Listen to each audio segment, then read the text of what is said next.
Semua makhluk adalah pemilik perbuatan mereka sendiri, terwarisi oleh perbuatan mereka sendiri, lahir dari perbuatan mereka sendiri, berkerabat dengan perbuatan mereka sendiri, tergantung pada perbuatan mereka sendiri. Perbuatan apapun yang mereka lakukan, baik ataupun buruk, perbuatan itulah yang akan mereka warisi.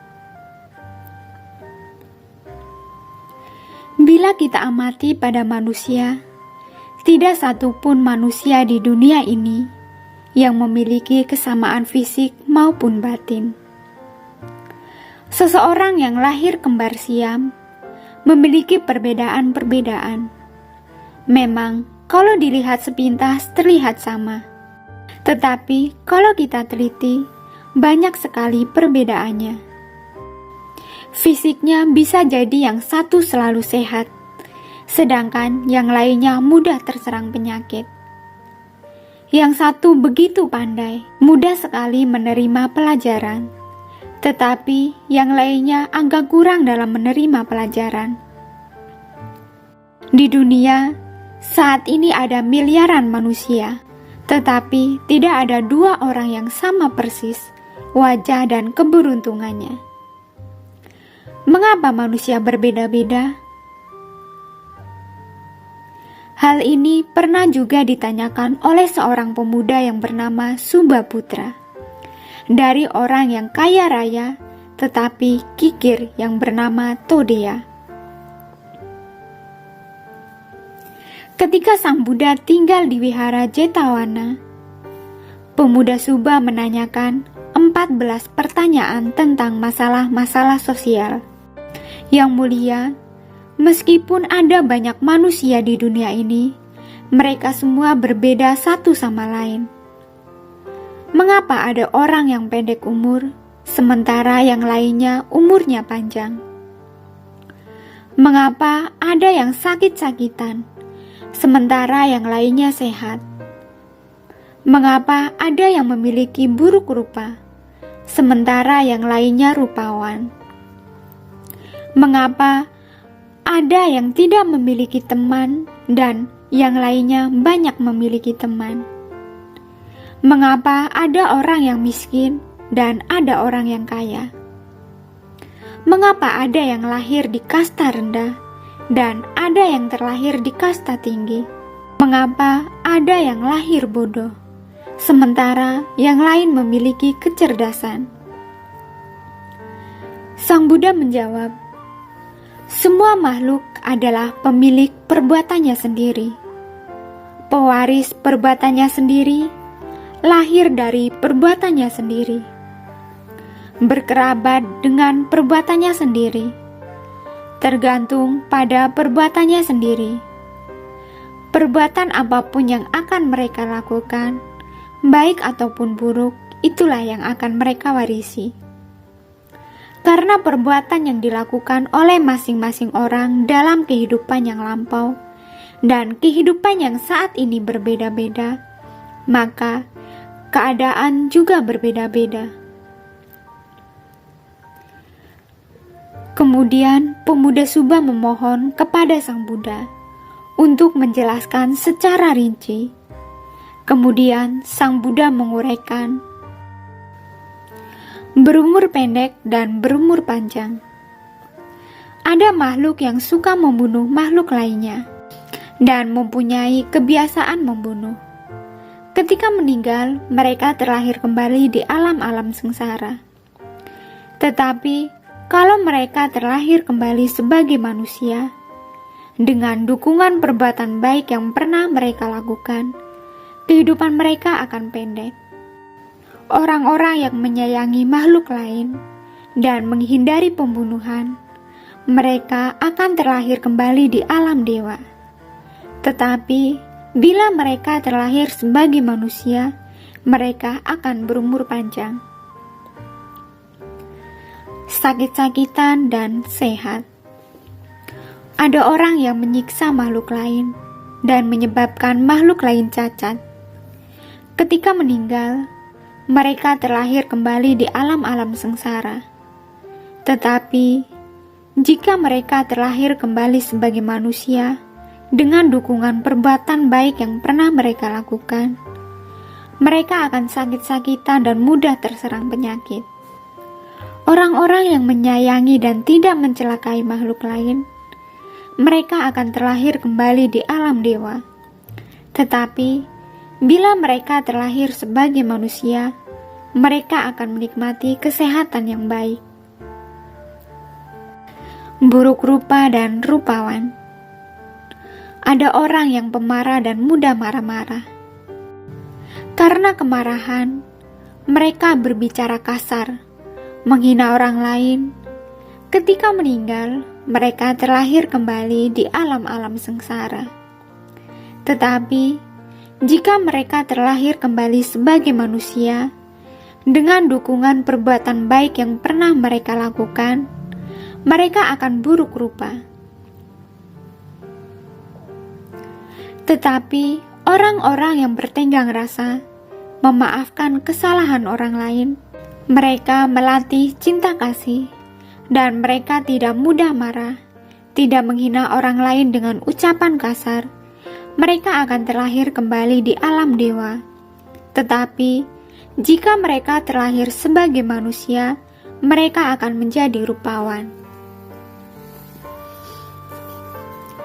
Tidak memiliki teman dan banyak teman. Ada orang yang cemburu, iri hati, dan mereka tidak menghargai keberhasilan orang lain. Ketika meninggal, mereka terlahir kembali di alam-alam sengsara. Tetapi, jika mereka terlahir kembali sebagai manusia, dengan dukungan perbuatan baik yang pernah mereka lakukan, mereka tidak memiliki teman atau hanya memiliki sedikit teman. Tetapi, orang-orang yang tidak cemburu, tidak iri hati, menghargai keberhasilan orang lain, mereka akan terlahir kembali di alam dewa. Tetapi, bila mereka terlahir sebagai manusia, mereka akan mempunyai banyak teman. Miskin dan kaya. Ada orang yang kikir dan sangat melekat pada kekayaan. Mereka tidak memberikan apapun untuk didanakan. Ketika meninggal, mereka terlahir kembali di alam-alam sengsara. Tetapi kalau mereka terlahir kembali sebagai manusia, dengan didukung perbuatan baik yang pernah mereka lakukan, mereka tidak memiliki kekayaan atau terlahir miskin. Tetapi sebaliknya, orang yang murah hati dan senang memberi, mereka akan terlahir kembali di alam dewa. Tetapi bila mereka terlahir sebagai manusia, mereka akan mempunyai banyak kekayaan. Kasta rendah dan kasta tinggi. Ada orang yang sombong dan angkuh, tidak menghormati kepada orang-orang yang patut dihormati. Ketika meninggal, mereka terlahir kembali di alam-alam sengsara. Tetapi, jika mereka terlahir kembali sebagai manusia, dengan dukungan perbuatan baik yang pernah mereka lakukan, mereka akan terlahir di kasta rendah. Orang-orang yang tidak sombong dan angkuh, tetapi rendah hati dan selalu menghormat kepada orang-orang yang patut dihormati, mereka akan terlahir kembali di alam dewa. Jika mereka terlahir sebagai manusia, mereka akan terlahir di kasta yang tinggi. Bodoh dan cerdas. Ada orang-orang yang tidak mau belajar dhamma. Mereka tidak bertanya kepada orang-orang yang bijaksana untuk menjelaskan apa yang baik dan buruk, apa yang harus dilatih dan yang harus dihindari, apa yang bermanfaat untuk saat ini dan untuk hari depan. Ketika meninggal, mereka terlahir kembali di alam-alam sengsara.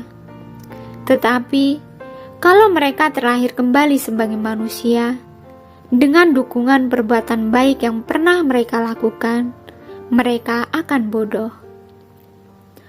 Orang-orang yang senang belajar dhamma, mereka tahu yang baik dan buruk. Bila ada keraguan, dia akan bertanya pada orang yang bijaksana. mereka akan terlahir kembali di alam dewa. Tetapi bila mereka terlahir sebagai manusia, mereka akan cerdas. Demikianlah mengapa manusia yang ada di dunia ini tidak sama, berbeda-beda satu dengan yang lainnya, karena semua makhluk adalah pemilik perbuatannya sendiri, pewaris perbuatannya sendiri, dan lahir dari perbuatannya sendiri, berkerabat dengan perbuatannya sendiri, tergantung pada perbuatannya sendiri. Perbuatan apapun yang akan mereka lakukan, baik ataupun buruk, perbuatan itulah yang akan mereka warisi.